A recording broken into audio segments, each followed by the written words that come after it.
Boa tarde para todos.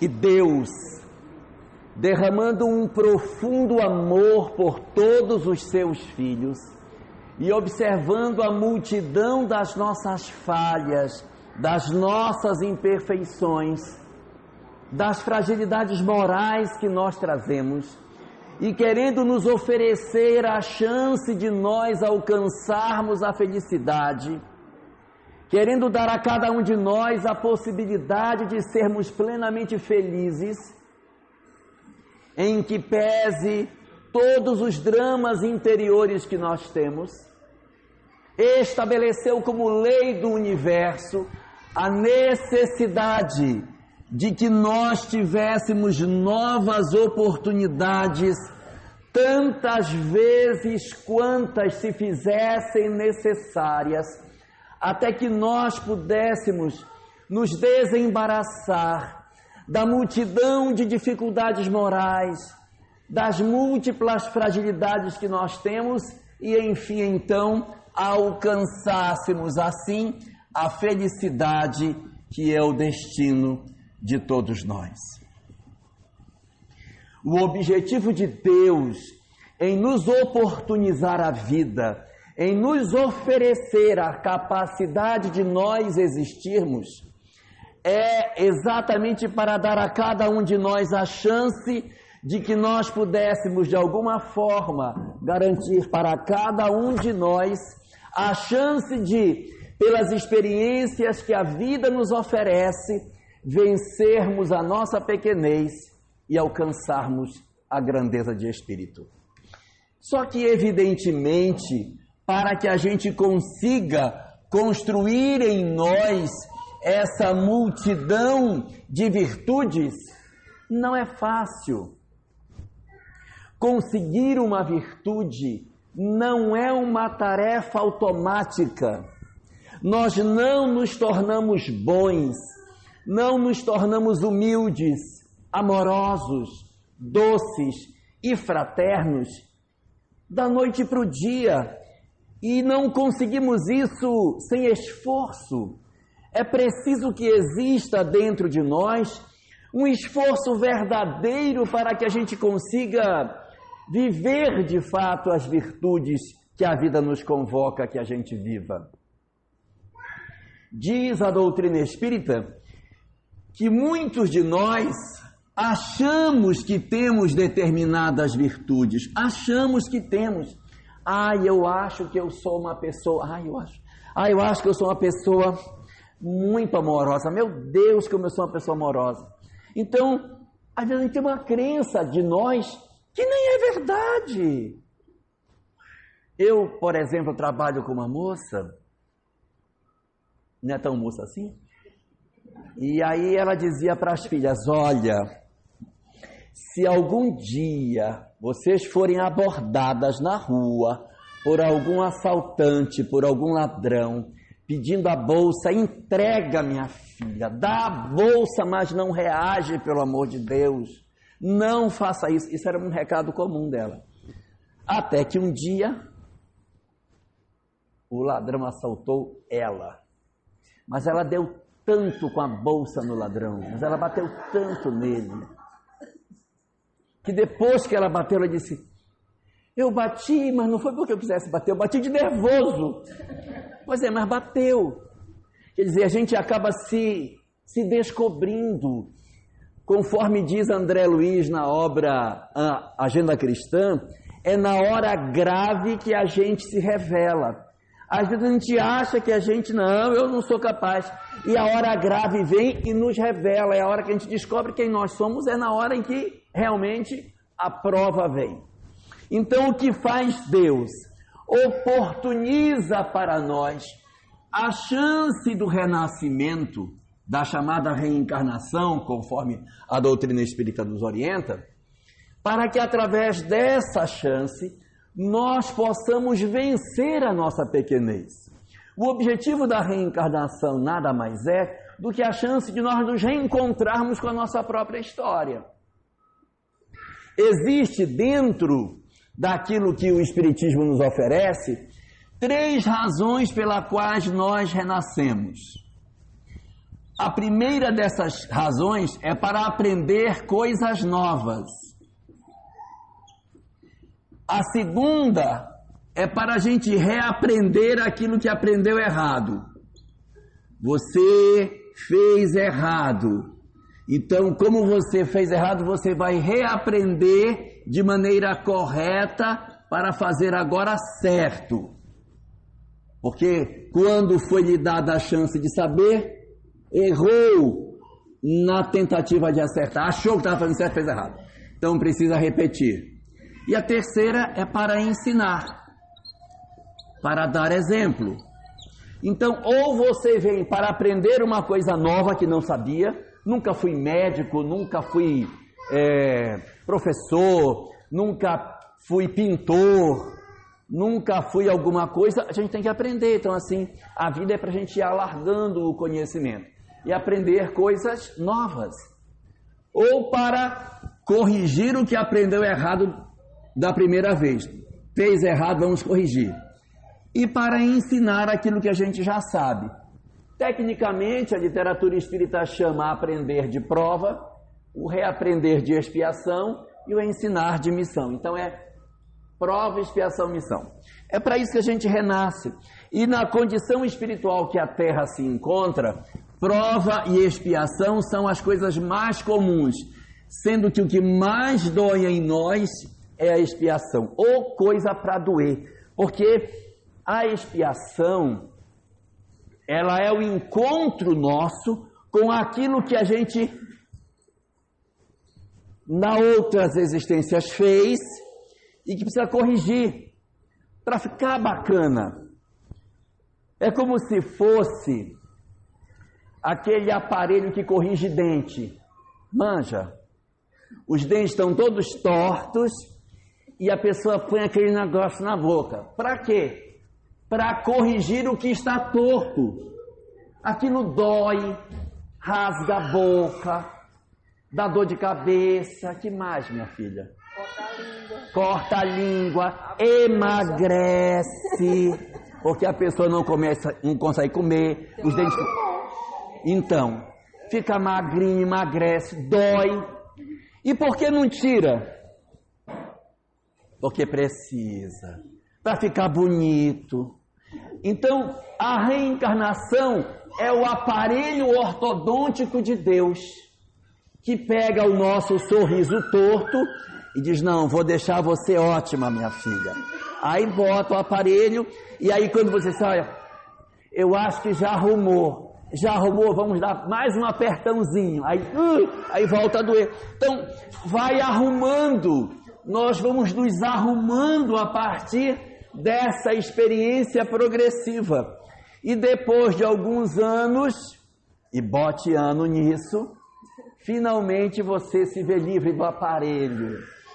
Aí o dentista diz assim, mas você ainda vai usar isso aqui o resto da vida, se não volta. Imagine, não bastasse tudo, você ainda vai ter que enfrentar durante toda uma existência um instrumento para impedir que o que estava fora de lugar continuasse assim. Ou seja, esse é o objetivo. O foco de Deus é que a gente alcance a nossa felicidade.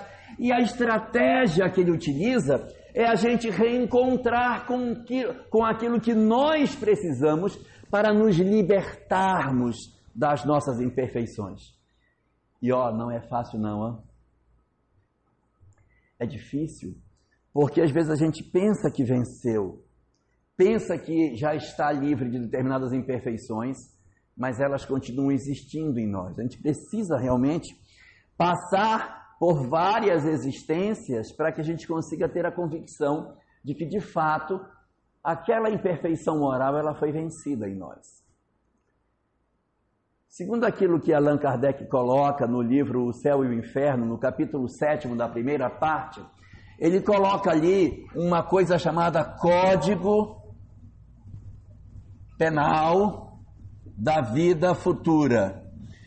Isso aqui, na verdade, é um exemplo didático, não quer dizer que realmente exista um código penal e que Kardec achou. Ele não existe. Ele foi juntando as peças. Olha, se tivesse que ter um código penal, ele teria que ter esse artigo, esse parágrafo. Ele foi montando. Curiosamente, deu 33. Mas não é nem um número cabalístico, porque são 33 vértebras, porque são 33 o que dizem que Jesus... Era a idade de Jesus quando foi crucificado. E 30... Tem nada a ver, porque se passou de 32 e não chegou em 34, era 33. Então, nesse Código Penal, lá está dito que quando nós cometemos uma falta, nós temos que passar por 3 etapas nessa falta, para corrigir essa falta. Primeira etapa, o arrependimento. Arrependimento não é remorso. Arrependimento é arrependimento.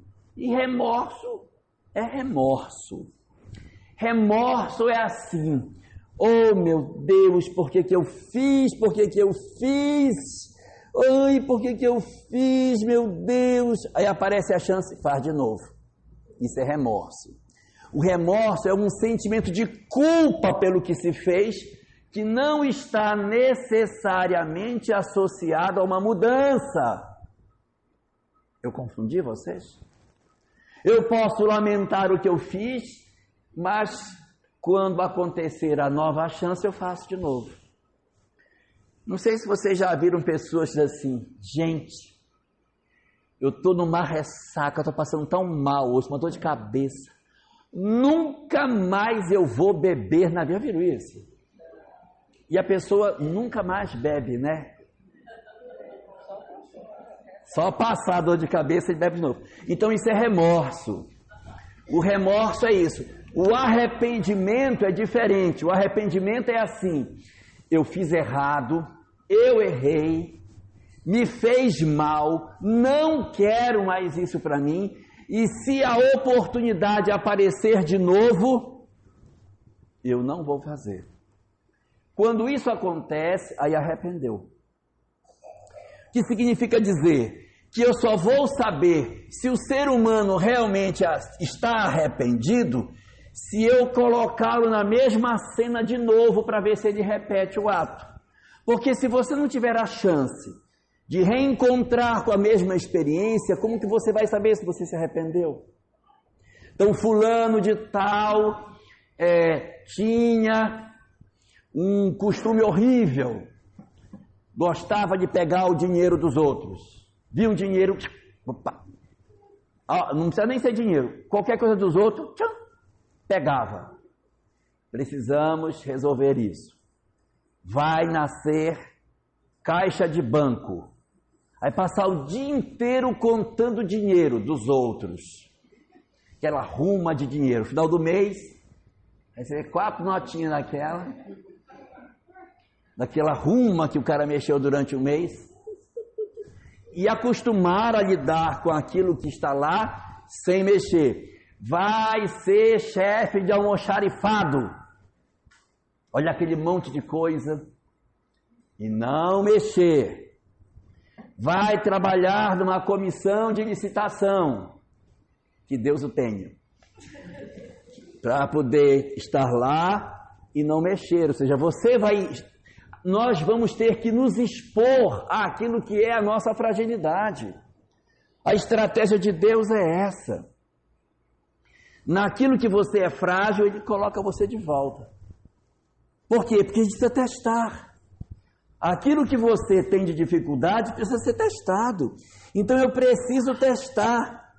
Quando eu me arrependo, é só a primeira fase. Eu digo, não, eu estou arrependido, não podia ter feito o que eu fiz. Você se arrependeu, meu filho? Eu me arrependi, arrependeu mesmo?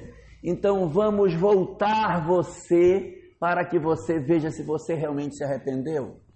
Então você volta o ser humano para a cena. Só que se eu voltasse a pessoa numa mesma existência, talvez ela não tivesse tanto êxito nisso.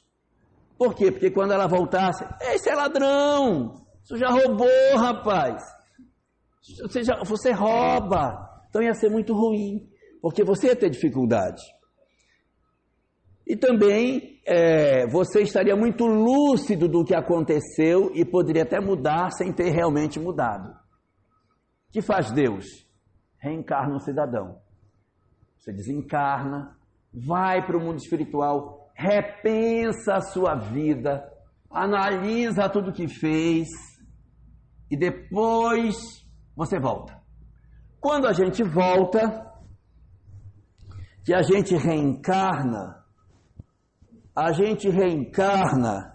com uma condição que Deus nos oferece na hora da nossa reencarnação. Isso aqui vai servir. A gente reencarna e existe uma coisa na reencarnação chamada véu do esquecimento. O que é o véu do esquecimento? Um véu é uma coisa que quem é noiva sabe. Quem já foi noiva sabe. O véu é uma coisa que você entrevê as coisas. Não é uma parede ou uma porta do esquecimento, que você não sabe nada do que tem do outro lado. É só um véu. E através do véu eu entrevejo as coisas.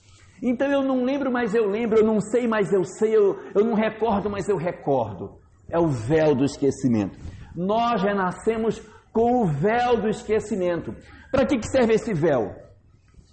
O véu do esquecimento faz com que nós esqueçamos aquilo que a gente pensa que mudou, aquilo que a gente pensa que se transformou.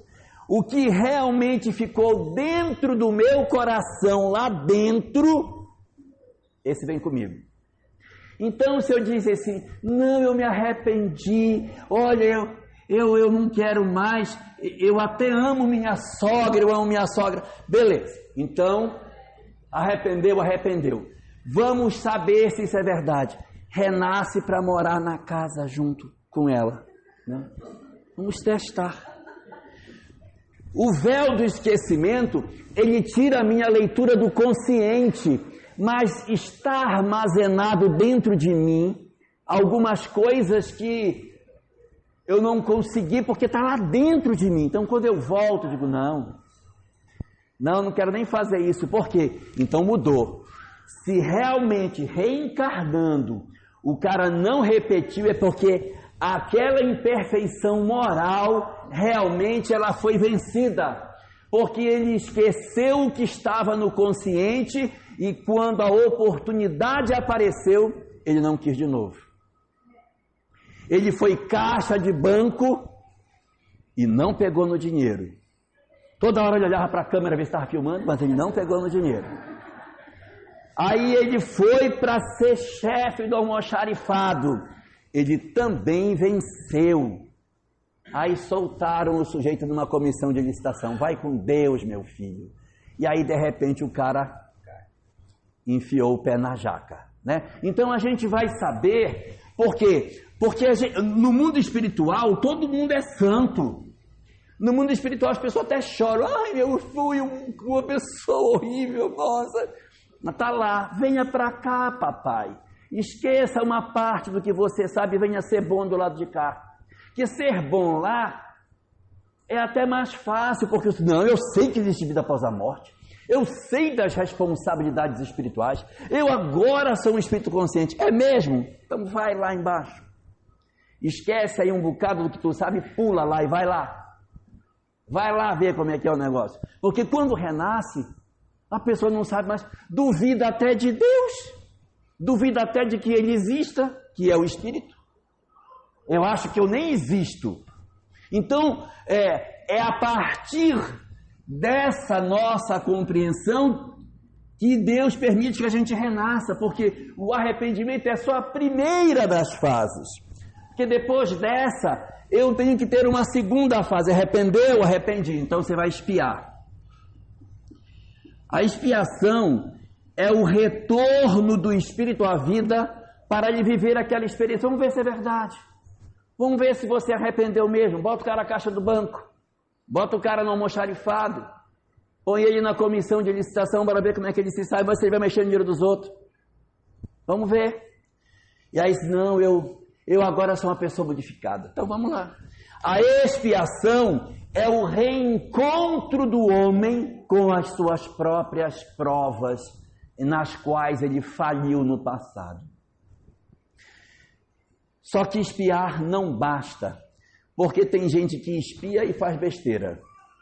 Volta para a expiação e reclama, lamenta, blasfema, odeia a vida que tem. Se eu faço isso, se alguém vem para uma expiação e passa a vida inteira, oh meu Deus, desgraça de ser pobre, queria tanto ser rico, mas a prova, a expiação da pobreza é exatamente porque é um instrumento para educar.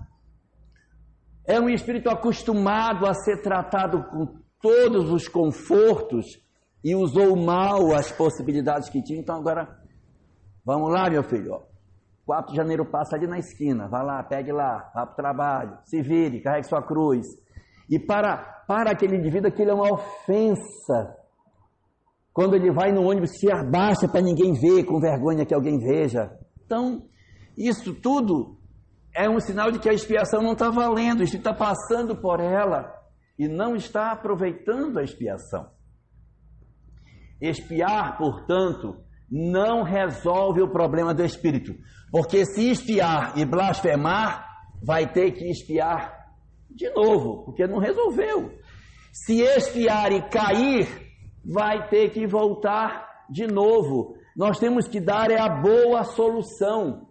Se eu expiar e embora eu não devolver, mas eu passar a vida amargurado, murmurando, oh meu Deus, queria tanto não saber de espiritismo que eu largava esse meu marido, mas tem que aturar esse cara, pelo amor de Deus, tomara que ele morra para ver se eu me vejo livre dele, mas não quero me separar, porque não morre um trem desse. E aí você fica desesperado, eu nunca me separei. Fiquei 50 anos casado, mas odiando o pobrezinho. Odiando. Sabia que o pobrezinho sofria de pressão alta, todo dia colocava um pouquinho mais de sal na comida. E dizia, não faz mal, meu bem, um pouquinho só faz mal. Bobagem do médico. Pode comer, minha comida é feita com amor. O sal não vai fazer mal. E o pobre já com a pressão 20 por 17 para morrer. E ela só abanando. Deixa eu te abanar que melhora. Então, expiar não é solução. Expiar não resolve. O que resolve, segundo o Espiritismo, é nós repararmos. É a reparação. Aí sim a alma se levanta. Reparar é dentro da expiação eu dar a boa solução. Aí beleza. Então veja, eu cometi um delito que me afastou da felicidade. O que Deus quer me dar é a felicidade. Deus me ama profundamente. Mas eu me afastei. Pelas minhas imperfeições não consigo ser feliz. Porque a imperfeição não deixa eu ser feliz. Então a gente vai ter que passar pelo processo reencarnatório. Entre provas, expiações e missões. Onde as expiações serão as experiências mais dolorosas. Para me resolver do delito cometido, preciso passar por 3 fases. Me arrepender é a primeira, depois expiar é a segunda e reparar. Quem quebrou, conserta. Quem estragou, vai arrumar. Às vezes você destruiu a vida de uma pessoa, empurrou uma pessoa para o vício. Próxima encarnação ele é seu filho. Se não sei esse menino, olha, eu não sei esse menino seu é o menino que você empurrou fora. Agora tu vai ter que botar ele no trilho. E vai dar um trabalho, tá? Claro que nem sempre as coisas são expiatórias. Você tem situações que são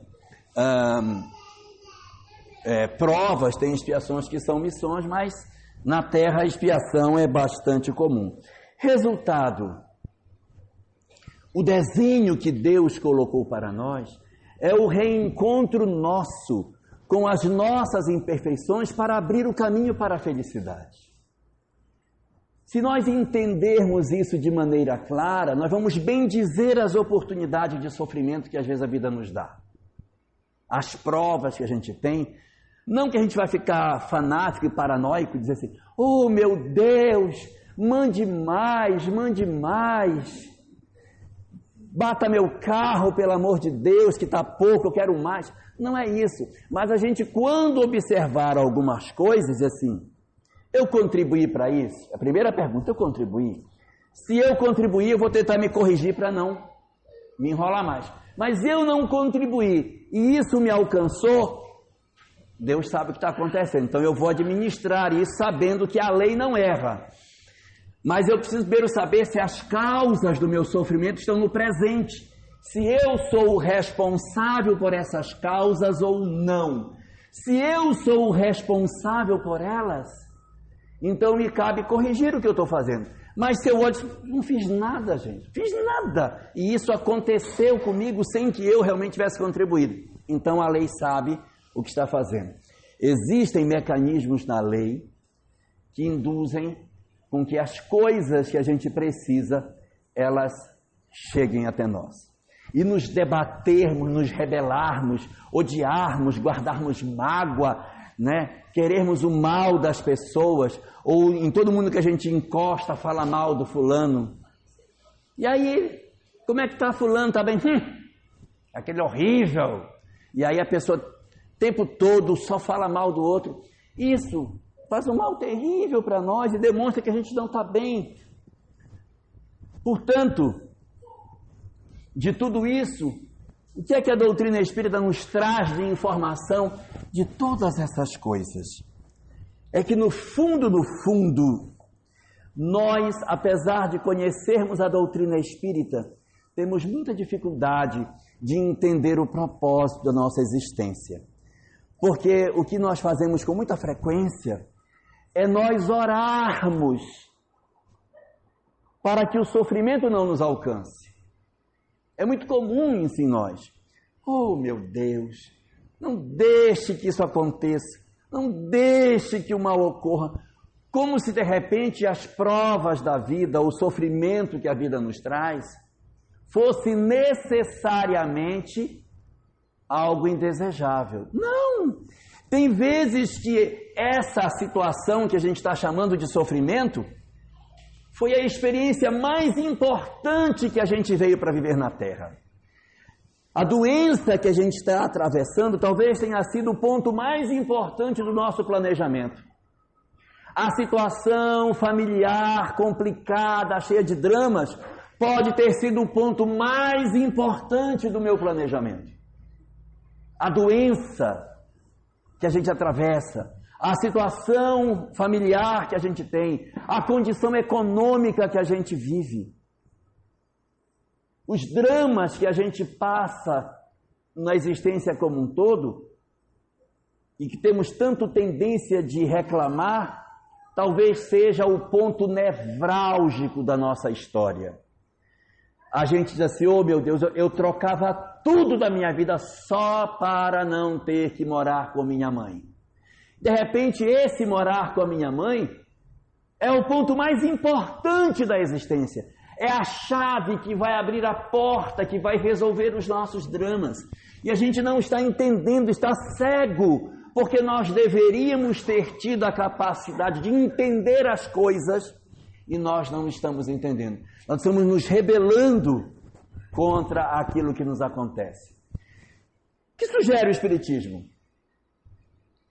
Que diante do sofrimento, a gente faça duas coisas. Primeiro, eu fui causa. Se eu fui causa, se analisar para não cometer a causa novamente. Se eu não fui causa, entender que a lei assim procede para me alcançar, para que eu me transforme. E ao invés de fugir da prova, pedir força para ultrapassar essa prova expiatória de maneira satisfatória, para que a gente consiga fazer a reparação. Porque se eu espiar e não conseguir aproveitar a experiência, eu espio e não reparo, aí vai espiar de novo, só vai atrasar a nossa vida. Então o que o Espiritismo propõe é que a gente descobriu que está em sofrimento, então eu não quero fugir dele, não, eu vou largar tudo Eu vou largar tudo, porque isso aqui é só sofrimento. Então a gente abandona a vida, deixa só um bilhete. Fui. E desaparece. Joga uma bomba ninja, quando a pessoa vê, a gente já desapareceu.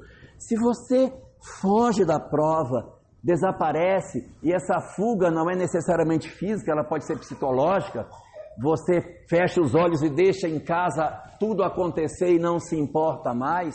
Se a gente faz isso, então a expiação não está resolvendo as nossas histórias. A gente precisa interagir. A gente precisa, de alguma forma, fazer valer os tempos que Deus nos concedeu. E, dentro disso, é muito comum as pessoas dizerem assim: ah, meu Deus, queria tanto que Deus agisse e que mudasse a minha vida. E a gente às vezes não percebe que essas experiências elas estão acontecendo para serem desse jeito, para que elas não mudem e a gente mude. E a gente quer que as coisas mudem para eu ficar do mesmo jeito que eu sou. Mas do jeito que eu sou, não sou feliz. Então, as experiências da vida vêm para que nós mudemos.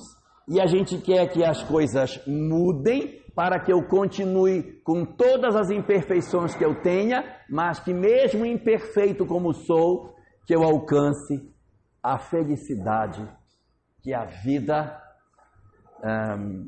pode me dar, mas que eu, de certa maneira, me neguei a vivê-la pela forma como eu experimentei viver os meus dias sem perceber a grandeza de todas essas coisas.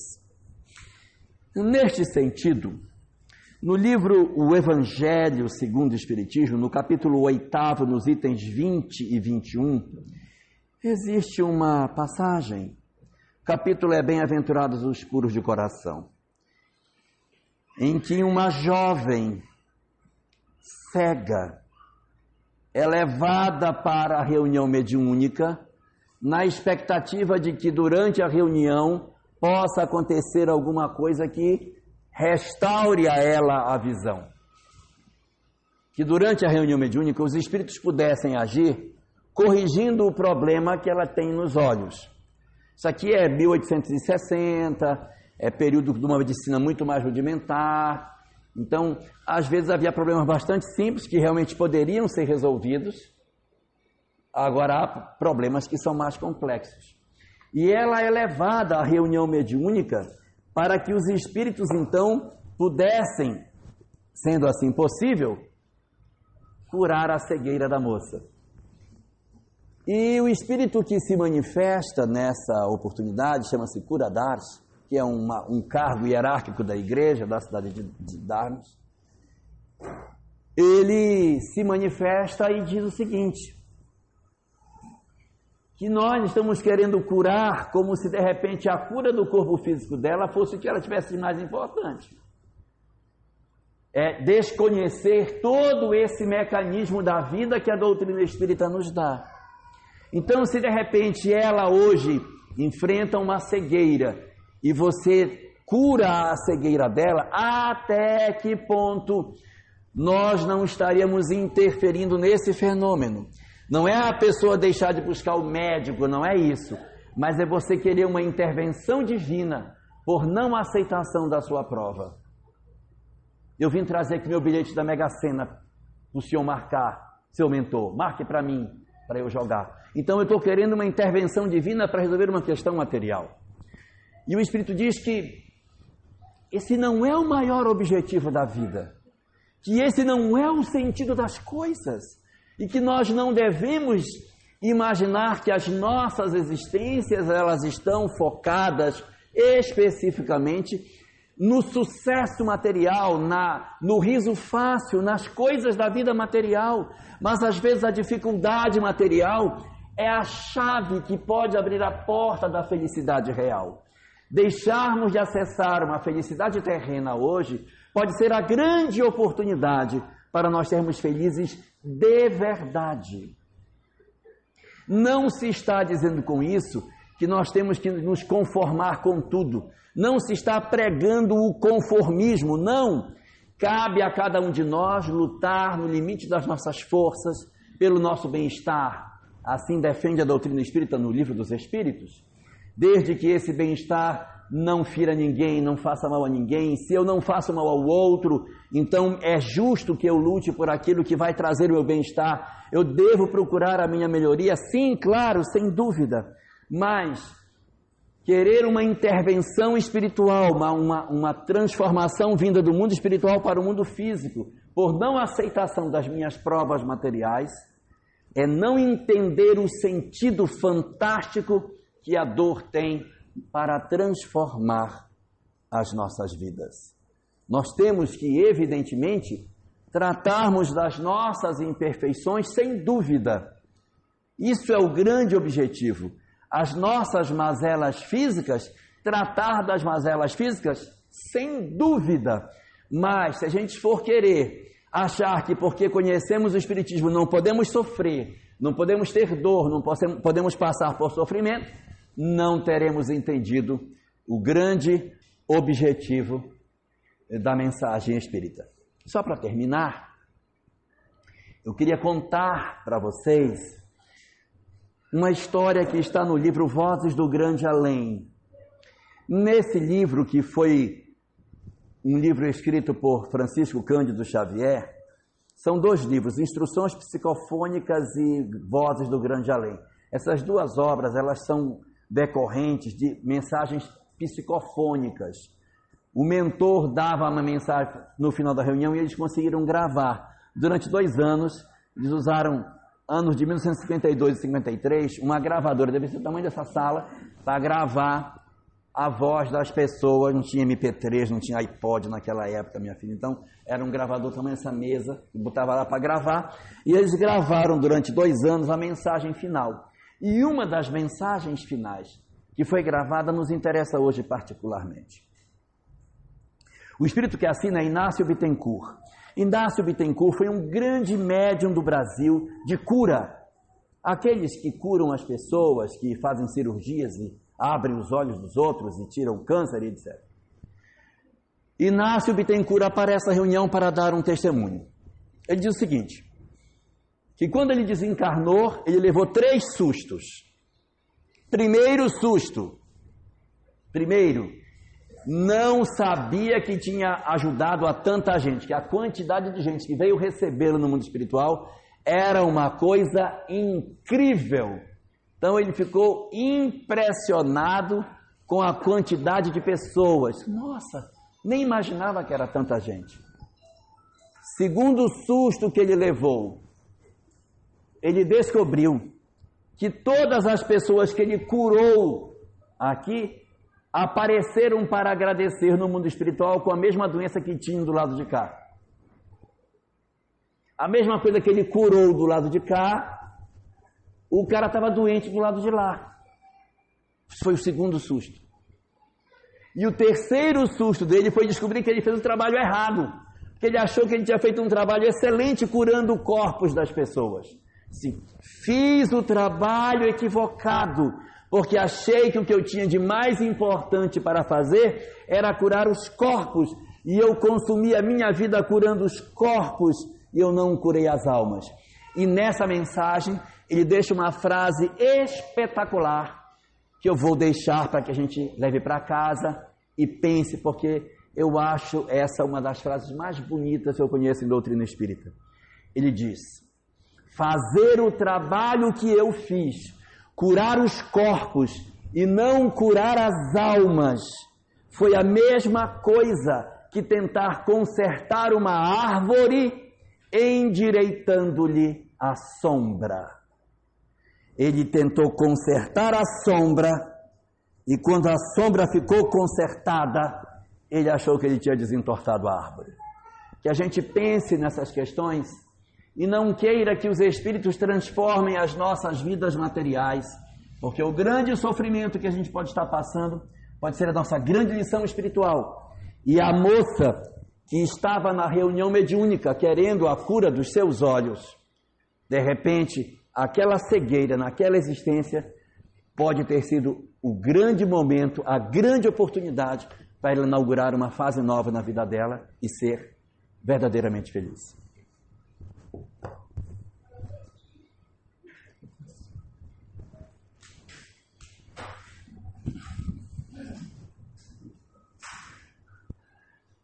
Vamos orar.